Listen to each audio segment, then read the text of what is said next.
Hello, Divine One. Are you craving more from your adult viewing? Real bodies, real pleasure, and fewer tropes, perhaps? Then you're in the right place. Join us here every month for the inside word on the social sex revolution, with replays of the intimate, insightful, and inspiring discussions we get into during our real world sex watch parties. I'm Orgasmic Doula, Goddess Erica, and I'm your host. Now get comfortable, because we're about to go deep.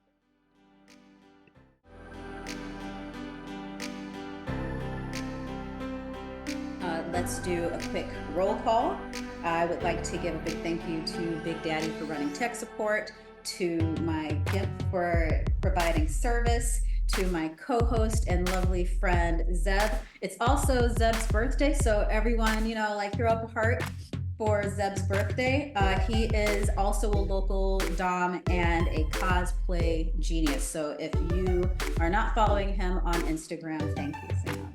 If you are not following him on Instagram, give him a follow at zcarter803. And also, I would like to give a shout out to our lovely, sexy space that we are in. We are coming to you live from Chicago Dungeon Rentals here in Chicago. It is a space that I love to personally play, and it is also a space where you, if you are inclined to do a bit of private exploration of your own, that you can come and enjoy the accoutrements that abound. There are lots of little restraining tools and lots of furniture that you can use to really make your fantasies come true in a sexy and consensual way.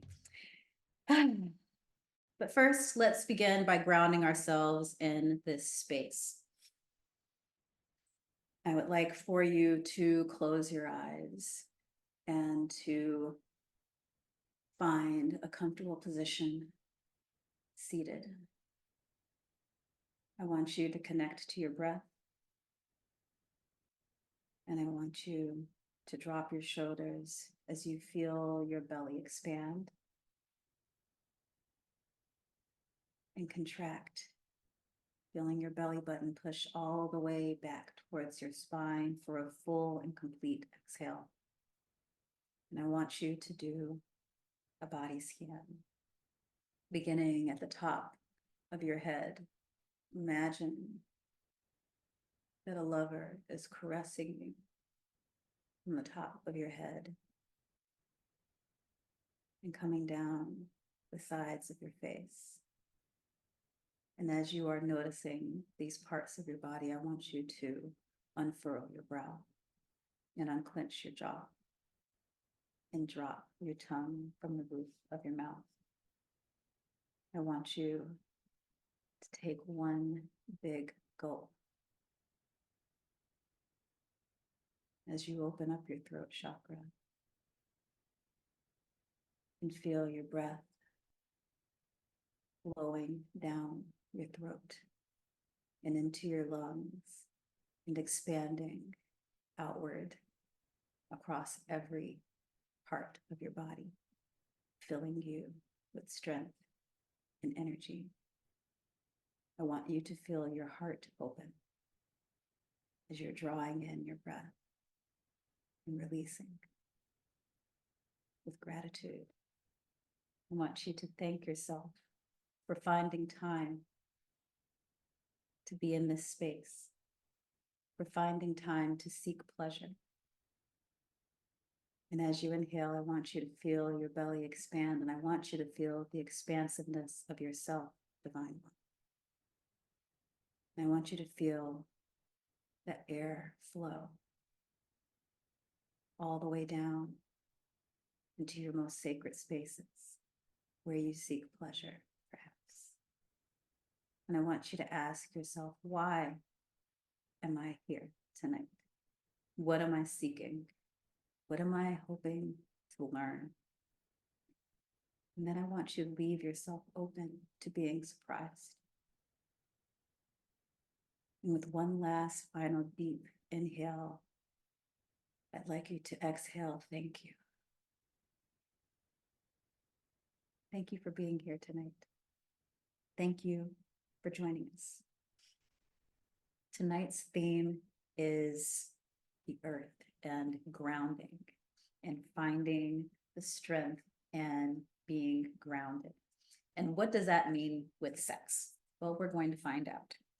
And here's how we're going to be doing it. As you know, we are recording this watch party tonight because we are hoping to share them at this content and other platforms. So thank you for allowing us to record. You can leave your camera off if you wish. If you would like to turn your camera on, though we do ask that you be clothed. We are going to begin the watch party by diving right into the topic, and we're going to create space for you to share your thoughts in the chat. Be prepared to come off of mute if we invite you to elaborate or join in the conversation. And on that note, thank you all for having your mics off. And unless you've been invited to come off of the microphone, please, let's just keep our microphones off. We will conclude the watch party, as I mentioned, with a feature-length viewing of a real Make Love Not Porn video. Tonight's will be content from my own personal library and some housekeeping before we get started. We practice conscious masculinity here, so do not harass any women in our audience. If you are being harassed by a guest, please DM our moderator, Big Daddy. We have a zero tolerance policy. And please keep it positive or you will be booted immediately. Meaning don't yuck other people's yum, because not everything is meant to turn you on, and every opinion is not needed to be shared. Also, please join our mailing list after the watch party. I will share links to the feature films that we share at the watch parties, so be sure to look out for my emails. Also, the free viewing credits will show up on your account in about a week if you have a Make Love Not Porn account. So make sure to sign up if you haven't after the watch party. And let's get started with the topic. Grounding with intention. And I wanted to begin by first just talking about the importance of self-reflection as a starting point for everything. And I think that right now is a really great time to really start thinking about that, because it's the beginning of the year. People are making resolutions. People are in the midst of dry January. It's also the 20th. So it's also a great opportunity to reflect on those things that we have promised to ourselves at the beginning of the month, and how much are we actually sticking to it? And what are we doing about that from now and moving forward? Seb, are you ready to jump into this conversation? Absolutely. Absolutely. There's something really interesting about having the time to be self-aware, or taking the time to be self-aware. Because I think that for a lot of our day-to-day lives, we spend a lot of time in autopilot.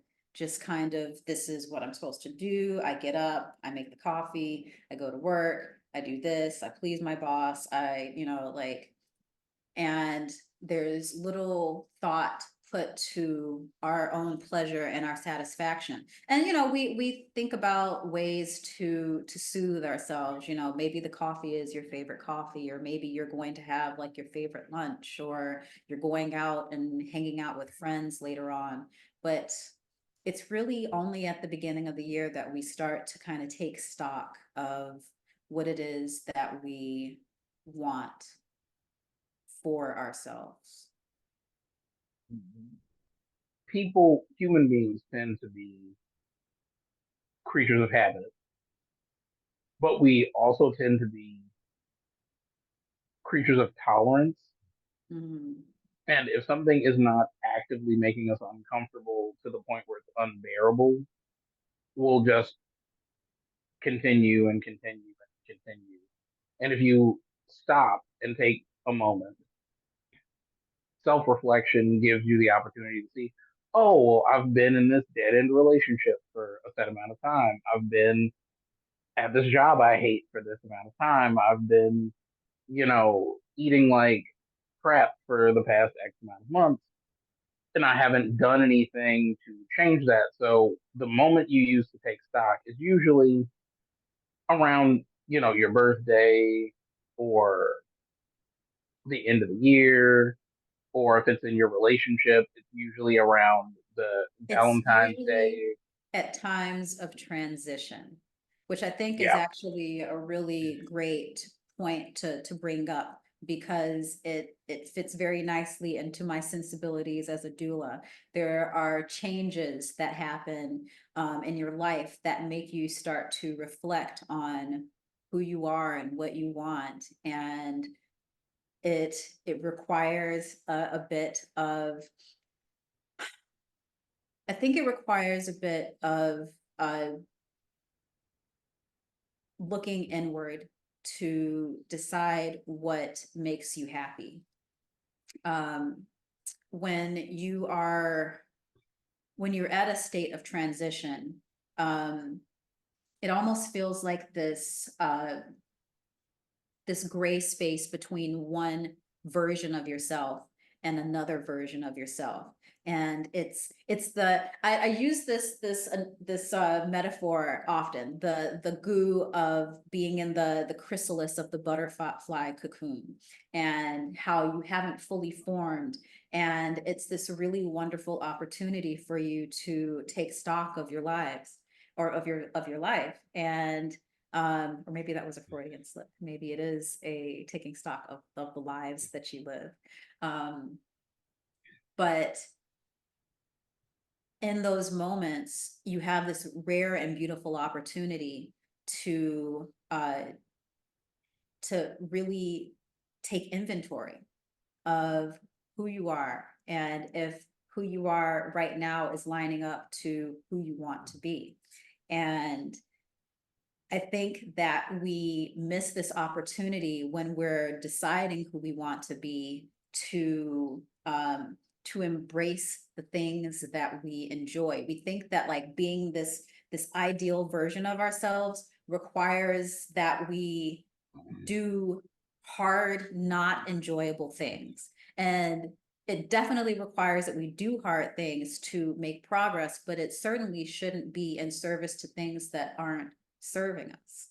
And so to build an enjoyable experience, you have to be really, really honest about what you want, or at least open to pursuing the thing that you actually want. that's a large part of it, but it's like most things, it is multifaceted. It's not enough to be aware that there is a problem. It's not enough to be aware that you are seeking change. Mm. It's not enough to know the ways in which you would like to change. You have to be willing to make yourself uncomfortable so you can get to a place where you can be comfortable. And you also have to have support. You can't just wade out into the water and expect that the ship is going to appear beneath you. You need to have shipbuilders and people to row the oars. And I don't know, that was a weird metaphor. I don't if it even made sense, but like you really do need It to takes a have, crew. you need a crew. You need to create buoyancy for yourself if you want to stay afloat on the river of your dreams. There you go. See, I brought it back. Uh, so um yeah, I think that there's a need to recognize that you have to be introspective and really decide what you want. Meditation is great.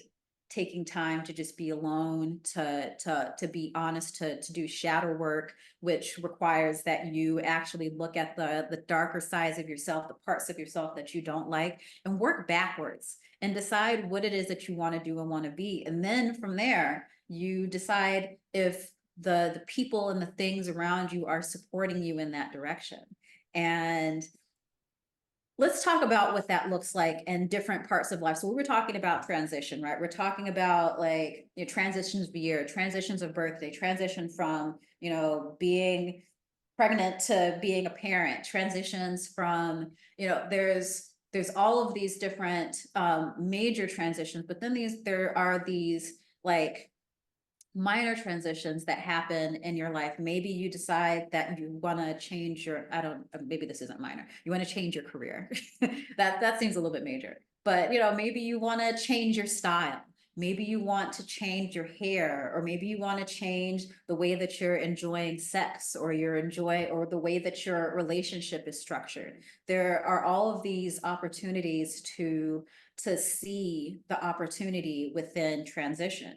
And so I've got like a little list of different life stages, and I really want to talk about really quickly what support looks like in those spaces. So when someone is giving birth, I have to start with that because everything starts with birth, right? When someone is giving birth, having support in the room, it's not just about having your doctor or your midwife. It's also about having a supportive partner. It's about having someone knowledgeable in the room who's able to interpret and translate medical jargon. It's about having people who are in support of your birth plan. It's about having the people that are in the room understanding that birth plan and being able to work with and for you when you are in a state where you're no longer able to fight for yourself. That is what support looks like in birth. And that does have to be cultivated It like any absolutely, other support system. all of these support systems need to be cultivated, and that's why I think it's so important to talk about these things. Even in life, like I said, like if we were talking about a transition for moving from home to go live somewhere else for the first time, that's a transition. What would that look like? What would it look like if you decided that in your life you wanted to explore something that other people consider edgy? What does support look like for that? I think it first begins with finding a community of people who are knowledgeable and are practicing using safe practices and whatever the thing is that you're exploring. I think it's about finding people who are aligned with your sensibilities and your interests. And maybe I'm talking in too vague terms, but I think you kind of get what I'm saying. I'm trying to keep it a little bit clean, but you have to have people who are doing the thing that you want to do and are doing it in a way that aligns with this ideal version of yourself. And that is a lot. It may not seem like it at the time, but knowing the difference between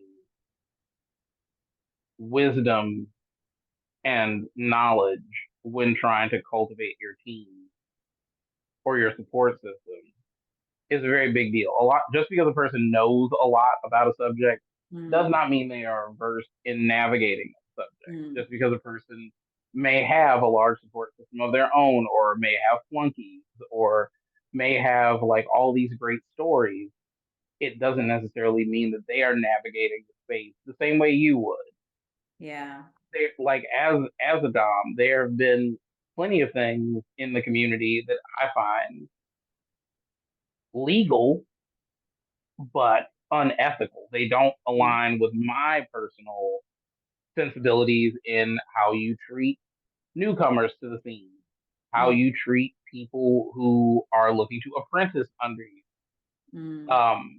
Being very aware of a person's nose and the fact that people are not accustomed to necessarily setting boundaries. So a no doesn't necessarily, a person may not know what a hard no is So or what a it's hard limit is. So it's not so much about having technical prowess, and that's a very, very good point. It's not just about having technical prowess, it's also about having emotional intelligence and having experience with a varying range of people, because Not everyone's the same, and not something that doesn't trigger one person could very well trigger another person. Something, Right. and that's why conversations are so important beforehand. That's why it's so important to be a good steward of your own personal safety, because that is going to extend itself into the safety that you create in the spaces around you for other people. Yeah, having an experience does not necessarily mean that you've made a choice. Hmm. Hmm. You you can try something and not like it and realize, oh, okay, maybe I'm not into this particular thing. Or like you were talking about moving away from home. Hmm. When you're first moving, you're like, all right, well, me and my friend, we're gonna get this apartment, and they've got a job, and I've got a job, and they'll pay half, and I'll pay half. And you think you have someone in your crew, and that person may not have the best work ethic. Mm. That person may not necessarily be used to doing things on time. Hmm. And because they're starting the same new journey as you need to make sure you're in alignment, that you all don't just have agreements in place, Yeah, but that you can rely on this person to be consistent. yeah. Even with your birthing plan, that it's the same thing. You need to know that your partner, whether that's the professionals around you or your individual partner, the person you've chosen to have a child with, are going to be consistently supportive in the way in which you need them to be And supportive. that requires a history of consistency. And sometimes that is checking with vetting. It's checking with past people who have worked with this person, who've played with this person in a birth setting. It's, having a consistent routine with the partner or the people supporting you. It's knowing that you've been heard during your meetings beforehand, leading up to it. Absolutely. Um, let's talk about what it looks like in death. And I bring this up because the way that I think about pleasure is holistic from birth until death. You cannot live a life without considering your death, because by ignoring it, you are essentially starving yourself of the sense of urgency that's necessary to truly pursue a life that is full of pleasure. And so when you think about death, you it, it's it automatically takes the air out of the room, because it seems like it's going to be such a sad uh topic, such a downer of a of a subject. But it's not. It's not. We all die. That is the fact of life. And when we think about how death, when we think about our own deaths, I think that there's this internal mm, kind of delusion that we allow ourselves to live in. And it's that, we're going to go quickly or in our sleep or peacefully. We all want to die peacefully. We all think that it's going to be sudden and, without any problems, but we fail to realize that, much like cultivating a good birth experience, we have to cultivate a good death experience. And I don't mean like just the moments leading up to your death. What is the year before you are gone? What does that look like? Who are the people around you? What are the things that you are doing? Are you tending to your health and managing something that is declining? Are you living your best life and doing the things before your time comes?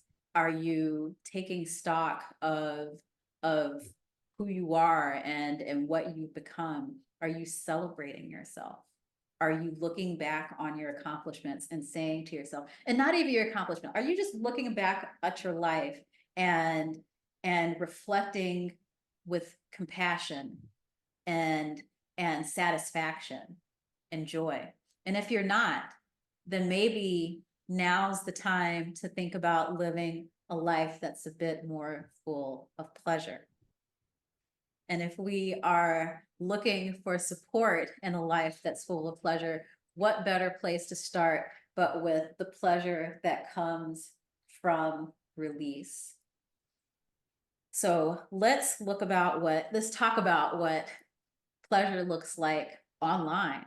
And I think that that's a really great way to bring up Make Love Not Porn, because Make Love Not Porn is a space where people are sharing their pleasure.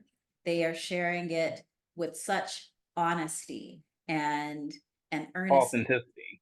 and authenticity. And it's because it's a space that's not, it's it allows for voyeurs to be present, but it is a space truly cultivated for the person presenting the thing. And I think that that is incredibly different from your, spaces where the content can feel a little bit more like a transactional exchange. There's a little bit more of a conversation sometimes happening in some of these spaces between content creators and their audiences, or in other spaces where it can be a little bit more exploitative, and I'm intentionally leaving off names, but in other places where it can be a little bit more exploitative, it still is more catered to the looker, where even the nomenclature and the words that are being used to describe the acts that are happening are can often be othering to the people who are actually on the screen. And so I love Make Love Not Porn. I love Make Love Not Porn because it feels like a community. It feels like being on Facebook, but for sexy stuff. I love the intimacy of the way that people share and the way that people appreciate the things that are shared. It's so cool to read the comments because they're always so incredibly positive and uplifting, and they're saucy. Like, people are definitely being like, I love the way you tweak those nipples, I love the way you cracked it open, but like respectfully, and it's another level, and it's fantastic. Yeah, it does bring a lot of contrast to what else is out there, because while there is a good library of things that they have that they've cultivated and curated by people, not by an algorithm, Mhm. by people who intentionally are looking for the little things that would make an otherwise filmed good time unviewable for copyright reasons because it's music or because Indeed. of an image in the background. And Mhm. they give you the feedback to let you know, like, hey, if you could just not do this thing or override this music, you may lose some of the sound, but like a good scene can go otherwise unviewed Mhm. and you will never know why on other sites. Like I said, they have a library of content, but it's not necessarily a hub full of porn. Or you don't necessarily have to be only a fan of the person who's on the site. You can become a fan of things you didn't know you liked by just browsing through them. And And you absolutely do. We have been doing these watch parties for I think this is going into the fourth year of doing, can you believe that? And you start to become familiar as you can be with someone, the parasocial relationship of watching someone else's content. But you become familiar with the faces and with the personalities and with the quirkiness of people's uh exchanges with each other. There are some couples that are so deliciously adorable and so in love and so funny and so fun and so playful, and and then there are it is people a who good are proxy. just, you know, it runs the gamut. Yeah, you were very correct in using Facebook or Instagram even as a proxy because the same relationships that you have with content creators on, they're like, oh my God, they're art and they're such a cute couple, Mhm. applies here as well because it is Absolutely. a social platform. It's just not a social platform in the same way that you would be able to interact with like a person selling something. Mhm. Like you would Mhm. engage a It's seller of less something differently. transactional is what you're Yeah, saying. It's less it's more transactional. And I think that interpersonal and less transactional. that creates a level of parity on the site. You don't, again, like I said, you don't, it's not for the viewer. It is a place that is cultivated for the creator, for the Make Love Not Porn star.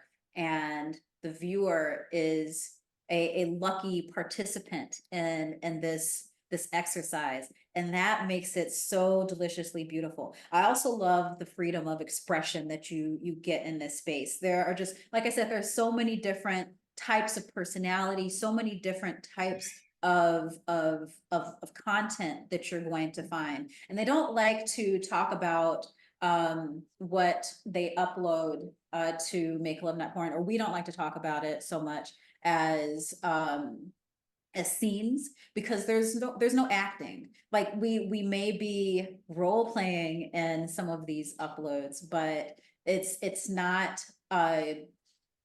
created for the viewer, and so it's not created with um there's it's not as artificial in a certain way, because it is something that we're creating out of our own enjoyment, out of the enjoyment of sharing. There are lots and lots of exhibitionists on this site, obviously, and Um, it's tons. And so when you're creating from that space, there's a lot more of a spectrum of what you're going to get. I love some of the creative things that people do. I love some of the just really beautifully curation of lighting and of sound. Sometimes people are incorporating the chirping of the birds and the trees next to their window, and sometimes they're finding royalty free music that just perfectly aligns. Sometimes they're making their own music. Sometimes people are dressing in their sexy costumes, or getting into their role play outfits. Sometimes they're just doing it in the shower. And no matter what it is, you see the depth of humanity in these spaces, and that's beautiful. And it's also incredibly inclusive.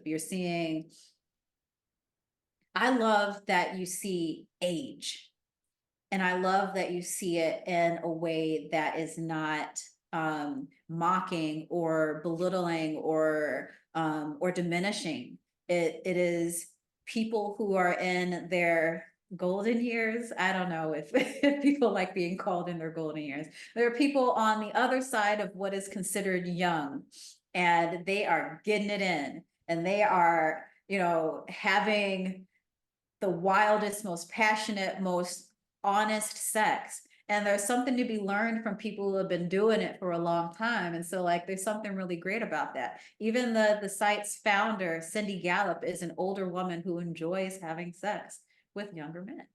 It's I love that breadth of representation you're seeing. Putting their experience front and center for it's literally the essence of showing you how it's done. Indeed, indeed. It's honestly the reason why I ended up putting my content on Make Love Not Porn, which is also the only place where I share my spicy stuff, just so you know. But I decided to share my personal lovemaking on Make Love Not Porn because I wanted to be able to honestly say that I've tried this thing and I like it. And it's much harder to do that and to be genuine about it if you haven't. I personally think that it's harder for me to be genuine about something if I haven't personally tried it first. And I have enjoyed it, and I love sharing it. Um, I want to talk really quickly before we take a look at the things that I have felt safe sharing on this site. I want to talk very quickly about how Make Love Not Porn is also a really safe place if you are looking to share your personal experiences on the site. why it's such a great place to do it, and why it feels like it's it feels like it's intentionally designed to keep its content creators safe. So the first thing that they do is, as I mentioned at the top of the hour, is they curate all of the content with humans, is human curated. So every single video that is uploaded to Make Love Not Porn is screened and watched from beginning to end by an actual human being. It doesn't matter if the video is 5 minutes long or it's 90 minutes long. Someone watches it, and they're watching for very specific things. They're watching to make sure that the people who say that they're in the video are actually in the video. They're looking to make sure that, as you mentioned, Zeb, that there is no copyright things that could be an issue for both you and them. They are looking to make sure that there isn't anything unsafe happening. They have 3 rules: no children, no poop, and no pets. So everything else is great. And I love that, because sometimes other sites will be a little less welcoming to things like period blood. And that feels less inclusive, because that is a very natural part of one's sexual experience. You're gonna come, if you're having sex with someone who was born female, you're probably going to encounter some period blood at some point. So being able to actually see that as part of real world sex, I think is a really beautiful thing that they've allowed to be represented. You also maintain ownership and control of any content that you post to the site. At any time, if you've posted something to Make Love Not Porn, you can message them, and they're very easy to get in contact with. You can message them, and if you say, I want to take this down, or you say, I'm in this video, anyone in the video, even the person behind the camera, if they reach out and they say, I no longer want to be represented on the internet via this video, they will take it down, no questions asked, no delays. A lot of other sites do not extend you that courtesy. And with that, very hard segue, but I'm ready to watch some courteously wonderful content. So the reason that I chose the feature video that we're going to be watching tonight is because it is a wonderful representation of support for me. It took a lot of support. When I first loaded my first video to Make Love Not Porn, I didn't even take my clothes off. It's called Tantric Kissing. It actually is featured on, I believe it's episode 3 or 4 of Hulu's Planet Sex season 1. Check it out if you want. Or you can check out Tantric Kissing on Make Love Not Porn. You know, neither here nor there. We're talking about other stuff. When I first uploaded my first video, I was playing it safe. I was keeping myself covered, we're only kissing. And then we progressed to other things. But one of the things that I was really uncomfortable about was making it feel too X-rated. So I didn't show a lot of actual penetration. And I actually really love watching penetration. And it took a lot of support from seeing the positivity of the curators, the positivity of the Make Love Not Porn community, of the support of Big Daddy, and in all the ways that he is so incredibly supportive. And after all of that, I was very, very comfortable with sharing my first PIV video. It is called Tantric Edge, and we will be enjoying it with you tonight in its entirety. And I do hope that you enjoy. And please, once we are done with the video, stick around for our quick benediction. But in the meantime, Big Daddy, I believe it's time to roll that footage.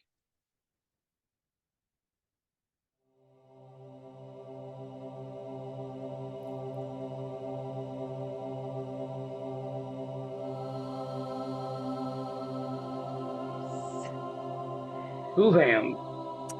Uh, so I guess I failed to mention that sometimes I cry.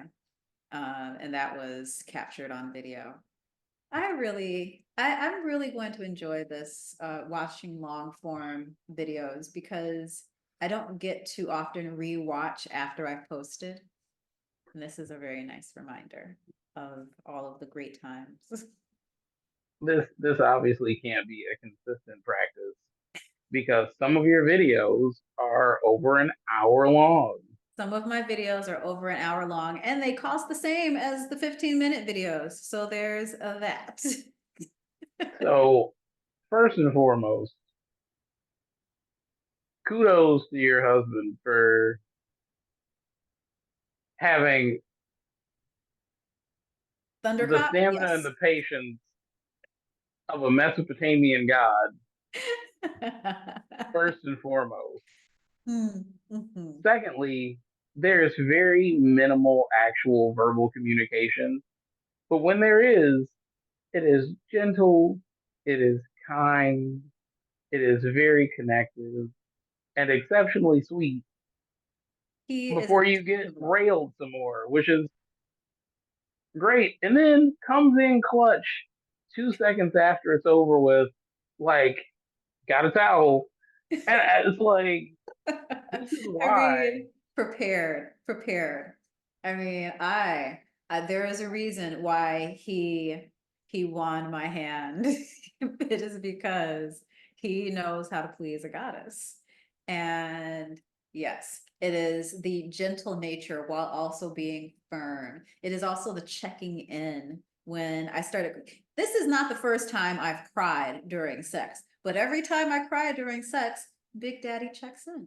He checks in to make sure that I'm okay. And that is a good community member for me. That is good support for me. And Yeah, yeah, I love there are several ways to handle a situation like that. Big One Daddy. is usually like abject fear, where it's like, oh, I'm going to jail I didn't know today. that Zoom did that. Now you know. Sorry, what were But you saying, Zeb? I was entertaining myself with the video effects. just overall, there's this is why you want to be in a community of like-minded people, Indeed. why Because you want to want curate the company that you keep, you want why to be you able want to to see curate, those good sexual practices. yeah, you want to curate who your team is. Hmm. And this is a good part of that. And I wanted to mention three things. Hmm.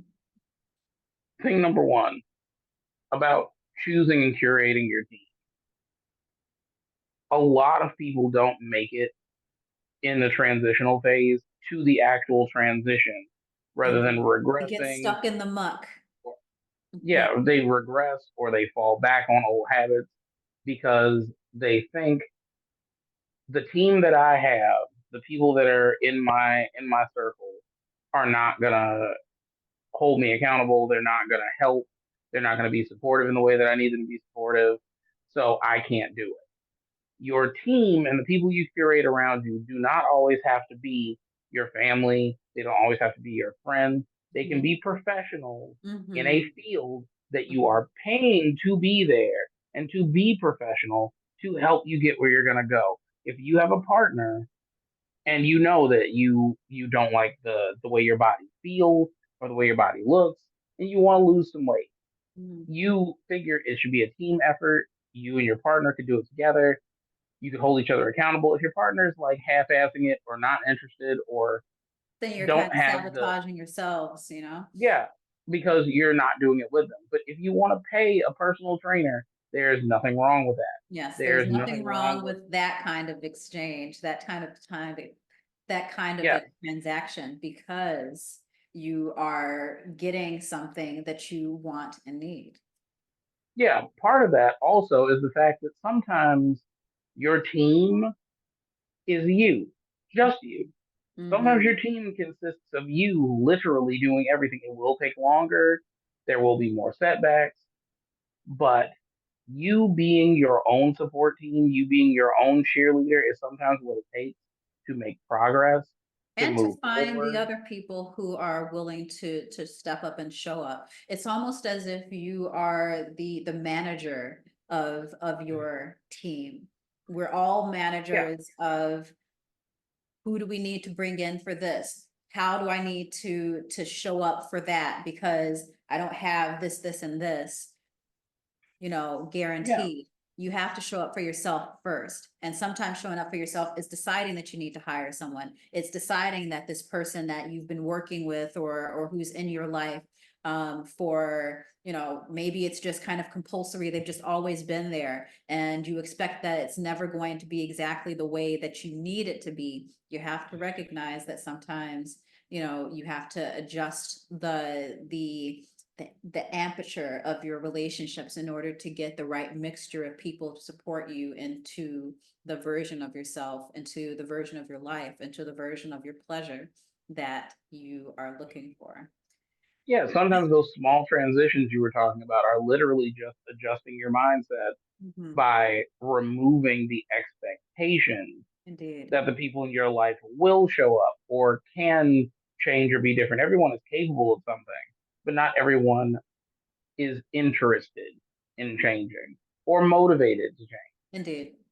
So that was the first thing. The second thing, on the note of death, Hmm. it is a transitional phase. However, knowing that you have a finite amount of time should not frighten you on its own merit. Knowing that one day this ride will come to an end, knowing someday there will be things you'll never do again, people you'll never see again. This should be the opportunity for you to realize that each moment presents a very precious opportunity. Do you want to die not having tried that thing that you saw, not having eaten this one thing, not having gone to this one place, not having spent this particular money that you can't take with you when you do go? All the things that hold you back because you are squirreling your resources away Or for a because you're long afraid of term being judged, or because you're or for afraid of stirring things up or changing the thing that's comfortable. Sometimes you are miserably comfortable and you have to think about whether that's what you want for yourself. yeah, like knowing that there is a timer that will run out Mhm. affords you the opportunity to take risks. Now that doesn't mean taking wild risks for no reason, but you can take calculated risks. And the Mhm. more calculated risks you take that pay off or that you find emotionally satisfying, personally fulfilling, it'll allow you to take different kinds of risks Mhm. to invest in yourself in ways you didn't think possible. And the more you invest in yourself, the more you are directly reaping the benefits of that investment. Yeah, You have an enriched life. the returns are real. Yeah, absolutely. And the third thing,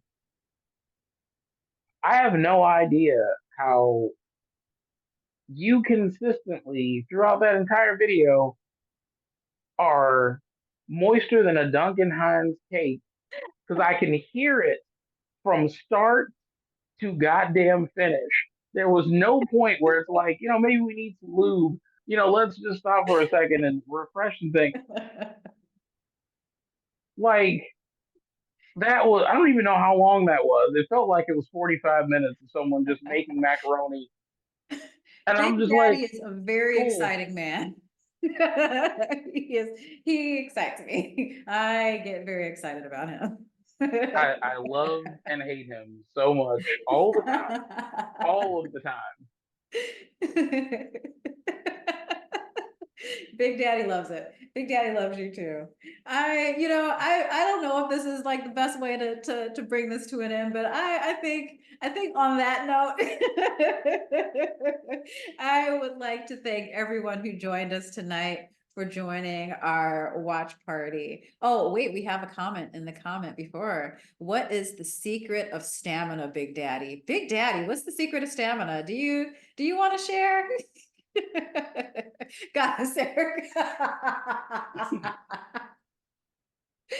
That's You know, Believe I it or not, that is Here also it is the answer to your premature partner, you can ejaculation. find the stamina. yeah, that's facts. That's facts. And I don't like to be disappointed. I really don't. I do not like to be disappointed. Thank you. Like, Thank you. What were you gonna say? I will say, like, stamina for me, and this is gonna sound really dumb, Hmm. but stamina for me has been about liking the person. Huh. You can love someone and harbor all sorts of resentments or irritations, and they get on your fucking nerves, or you don't Liking like is certain more things about important than loving. But I will always say that. looking down at a person that I actually like, or looking up at a person I like, it fills you with this sense of excitement. You don't want it to end. You want things to last long. Yeah, Yeah. Yeah. Yeah. you're just in it to win it. Mm, I love that. I love it. It's also there's something about being present in the moment. Being present in that moment, you're just kind of surrounded in the experience and you're not thinking about getting to the finish line. You're thinking about staying in that moment. And that's what's really beautiful. Thank you for that question. Thank you. And thank you for joining us tonight for our very first watch party of 2024. We're shaking things up a bit. So thank you for sticking with us and for hanging around for our conversation and for our lovely little treat at the end. It is an honor and a pleasure to share the space of pleasure with you. So to conclude our evening, let's all draw in a nice, deep, satisfying breath. And release it with a sigh. You are now released from this place of vulnerability and bliss. Thank you for joining me. My divinity recognizes yours.